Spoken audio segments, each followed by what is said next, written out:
Hello everyone, this is Dheeraj Suri and I welcome you all in Dheeraj Suri classes. So students, today I'm starting a new course with you and it is calculus. And in this course, today I'm beginning with a very basic, very elementary topic which is limits. What is meant by limit or how do you find the limit of a function? ये हमें सीखना है आज की class में देखिए suppose we have a function y is equal to f x ये function है मेरे पास y is equal to f x now in this function y is dependent variable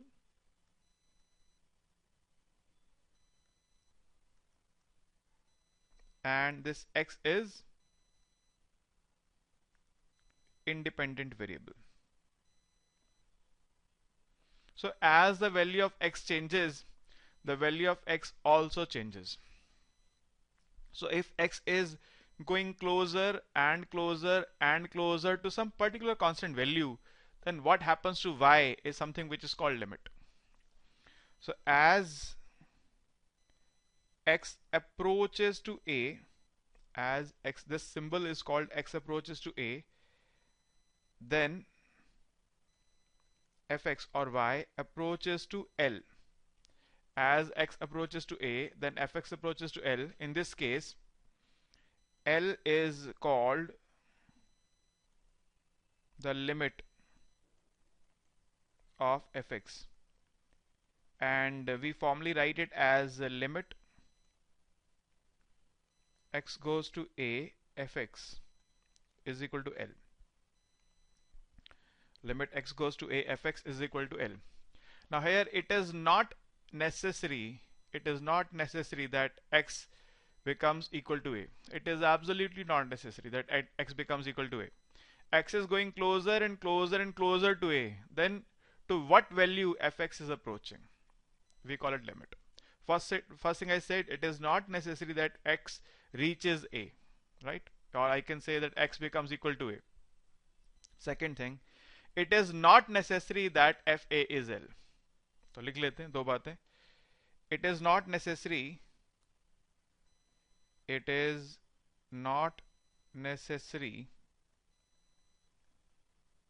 that x becomes equal to a. Second thing, fa is not essentially equal to L. fa is not essentially equal to L. I'm not ruling it out. I'm not saying that fa won't be equal to L. मैं ये नहीं कह रहा हूं कि fa L के equal होगा ही नहीं. मैं ये कह रहा हूं fa का L के इक्वल होना जरूरी नहीं है. ठीक है, x का a के इक्वल होना जरूरी नहीं है, fx का L के इक्वल होना जरूरी नहीं है. हमारा पॉइंट सिर्फ ये है, as x is going closer and closer and closer to a, to what value fx is approaching is something which is called limit, right? कुछ एग्जांपल से इस बात को समझने की कोशिश करते हैं हम लोग जरा, तो उससे बात थोड़ी सी शायद क्लियर होगी. देखिए सपोज मैं एक फंक्शन लिखता हूं fx is equal to x square minus one divided by x minus one. ठीक है जी. Now what happens to fx as x goes closer and closer and closer to 1? As x approaches to 1, तो क्या होगा जब x 1 के नजदीक जा रहा है? आप कहेंगे सर x की जगह 1 डाल के चेक कर लेते हैं. डाल लीजिए. x की जगह 1 डालेंगे तो क्या आएगा? न्यूमरेटर 0 और आ जाएगा डिनोमिनेटर भी 0. 0 by 0 is not defined, so we do not have any value. But this is not the way to find the limit. What I want to find is when x is going closer and closer and closer to 1, to what value fx is approaching. I am not finding what is f1, to be very honest. I am not finding what is f1, right? What I am finding is when x is going closer and closer and closer to 1, to what value fx is approaching. This is something which I am trying to find. ठीक है, देखिए इसके लिए मैं obviously बहुत सारे methods से सिखाऊंगा आपको. अभी मैं आपको क्या करता हूं, यहां पर एक बेसिक सा एक टेबल बनाता हूं, x fx. Suppose I take x as 0. When x is 0, what is fx? Minus 1 over minus 1, 1. Suppose I take x as 0.5. So it is 1/4 -1 -3/4, और नीचे आ जाएगा -1/2, -1 कैंसिल, तो ये आ जाएगा आपका 3/2, 1.5. Suppose I take x as 0.9. ठीक है, I take x as 0.9. So it will become 0.81, ऊपर आ जाएगा 0.81, 0.81 -1 आ जाएगा 0.19 माइनस में, और नीचे आ जाएगा आपका -0.1. So this is something which is if अगर ऊपर नीचे 10 से मल्टीप्लाई कर दें तो 1.9 आ रहा है. If I take x as 0.99, मुझे अब यहाँ पर कैलकुलेटर यूज करना पड़ेगा क्योंकि 0.99 का स्क्वायर ऐसे तो मुझे याद नहीं है. 0.99 इंटू 0.99, 0.9801, तो ये आ रहा है 0.99 का स्क्वायर आ रहा है 0.9801 -1 अपॉन 0.99 -1 हो जाएगा -0.01. सो -1 करेंगे इसको तो -0.0199 अपॉन 0.01, -1 कैंसिल हो जाएगा ऊपर नीचे. 100 से करेंगे मल्टीप्लाई तो I will have 1.99. So what I can figure out is, इससे मुझे एक पता चल रहा है कि जब x 1 से छोटा है, when x is less than 1 and it is approaching towards 1, fx is going closer and closer and closer to 2. आप देख रहे हैं 2 के नजदीक जाता जा रहा है. आप 0.9999 ले लीजिए, 1.9999 आ जाएगा. आप ट्राई कर सकते हैं, ठीक है. So what I have found out is that when x is less than 1 and x approaches to 1, fx is approaching to 2. ठीक है, क्लियर होगी बात. तो अब मैं लेता हूं when x more than 1, फिर से x और fx लेते हैं. x more than 1 ले रहा हूं मैं यहाँ पर. I take x as 2, 2 से स्टार्ट करते हैं, तो ऊपर आ जाएगा 4 -1, 4 -1 3, नीचे आ जाएगा 2 -1 1, ये आ गया 3. If I take 1.5, तो 1.5 का स्क्वायर आ जाएगा 2.25, 2.25 -1, 1.25 डिवाइड बाय 0.5, सो 1.25 by 0.5 तो 2.5 आ गया जी. If I take 1.1, so 1.21 -1, 0.21 divide by 0.1, so it is 2.1. So if I take 1.01, फिर से मुझे यहाँ पर कैलकुलेटर यूज करना पड़ेगा. 1.01 का स्क्वायर, इट इज 1.0201, -1 करेंगे तो आ जाएगा 0.0201 divide by 0.01. so if you like multiply numerator and denominator by 100, you get 2.01.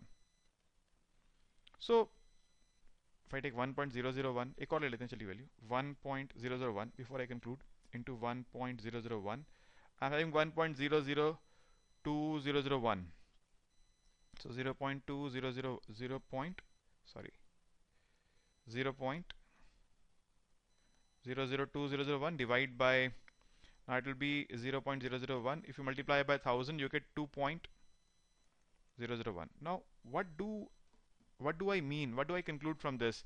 When x is more than 1 and it is approaching to 1, still fx is approaching to 2.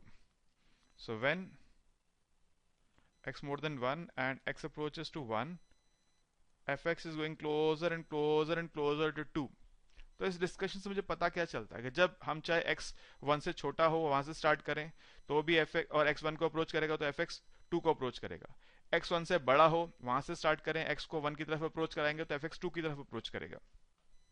By this discussion I mean to say that as x approaches to 1, fx approaches to 2. So I can write it as limit x goes to 1, fx is equal to 2. Limit x goes to 1, fx is equal to 2. Right? Okay. So obviously if I insert 1 here, obviously it is not 2. If I want to find f1, it is 1 -1 0 upon 1 -1 0. 0 by 0 is indeterminate form. So my point of discussion is, when I say that as x approaches to 1 or x approaches to a, fx approaches to l, I do not mean to say that fa is equal to l, जो मैंने ऊपर लिखवाया. I do not mean to say that fa is equal to l. मैं ये कह नहीं रहा हूँ, इसको रूल आउट भी नहीं कर रहा हूँ. मैं ये नहीं कह रहा कि ऐसा हो ही नहीं सकता है, हो सकता है, बट ऐसा होना जरूरी नहीं है. एक और एग्जांपल लेता हूँ आपके लिए, देखिए if I take fx is equal to x square, so as x approaches to 1, आप यहाँ पे देखेंगे, आप x 1 से छोटा ले आइए, 1 को अप्रोच कीजिए, बड़े साइड से आके 1 को अप्रोच कीजिए, fx 1 को अप्रोच करेगा, तो I can write limit x goes to 1 fx is equal to 1, और यहाँ पर f1 भी 1 है, यहाँ पर f1 1 ही है, सो एफ ए एल होने को मैं रूल आउट नहीं कर रहा हूं, ठीक है, but my point is it is not necessary that F A should be L, and in most of the situations we will be facing those questions where fa is not equal to l, क्योंकि otherwise बहुत आसान हो जाएगा, otherwise मामला बहुत ही आसान हो जाएगा, ठीक है। तो हमको ऐसी सिचुएशंस फेस करनी होंगी जहां पर we will be having indeterminate forms, means something by zero, zero by zero, ऐसी फॉर्म्स हमें मिलेंगे, उसको कैसे सॉल्व करना है वो हमको सीखना है यहाँ पर, ठीक है। So finally I conclude that as x approaches to a and fx approaches to l, then l is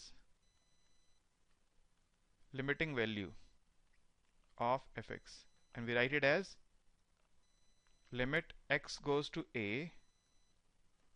fx is equal to l. Now here fa is not necessarily equal to L, आपको मैंने example से दिखा दिया, ऊपर जो example लिया उससे बड़े क्लियरली दिखा दिया कि एफ ए एल के इक्वल हो भी सकता है, नहीं भी हो सकता, हम ये नहीं कह रहे कि एल के इक्वल होगा या नहीं होगा, हमें उससे कोई मतलब नहीं है, we are least bothered with this fact whether f a is equal to L or not, जब कंटिन्यूटी पे जाएंगे तब इस बात को चेक करेंगे, उससे पहले हमें इससे कोई मतलब नहीं है कि एफ ए एल के इक्वल है या नहीं, ठीक है। अच्छा, तो अब यहां पर देखिए there are some special theorems on limits. First theorem is limit x goes to a, k times fx is k times limit x goes to a fx. Second is limit x goes to a fx raised to power m is limit x goes to a fx whole raised to power m. Third is limit x goes to a fx plus gx is equal to limit x goes to a fx plus limit x goes to a gx. Same is the case for minus, यहाँ minus है तो minus आ जाएगा यहाँ पे. Fourth is limit x goes to a fx into gx is limit x goes to a fx into limit x goes to a gx. Fifth is limit x goes to a fx by gx is equal to limit x goes to a fx divided by limit x goes to a gx. मगर यहाँ पे condition है, for all limit x goes to a gx is not equal to zero, क्योंकि अगर zero हो गया तो फिर हम फाइंड ऐसे अलग अलग करके फाइंड नहीं कर पाएंगे. जैसे भी ऊपर एग्जांपल लिखा तो उसमें डिनोमिनेटर जीरो आ रहा है, हमें न्यूमरेटर के जीरो आने से कोई प्रॉब्लम नहीं है, प्रॉब्लम डिनोमिनेटर के जीरो आने से, ठीक है. तो ये रूल्स है हमारे पास. अगर ऐसी सिचुएशन आ जाए जहाँ पे ऊपर नीचे दोनों जीरो आ रहे हैं तो उसके लिए हमारे पास क्या है, उसके लिए हमारे पास बहुत सारे रास्ते हैं. एक रास्ता है फैक्टराइजेशन का, उसके कुछ रूल्स हैं, आपको पता है. एक्स स्क्वायर माइनस ए स्क्वायर क्या होता है, एक्स माइनस ए इंटू एक्स प्लस ए.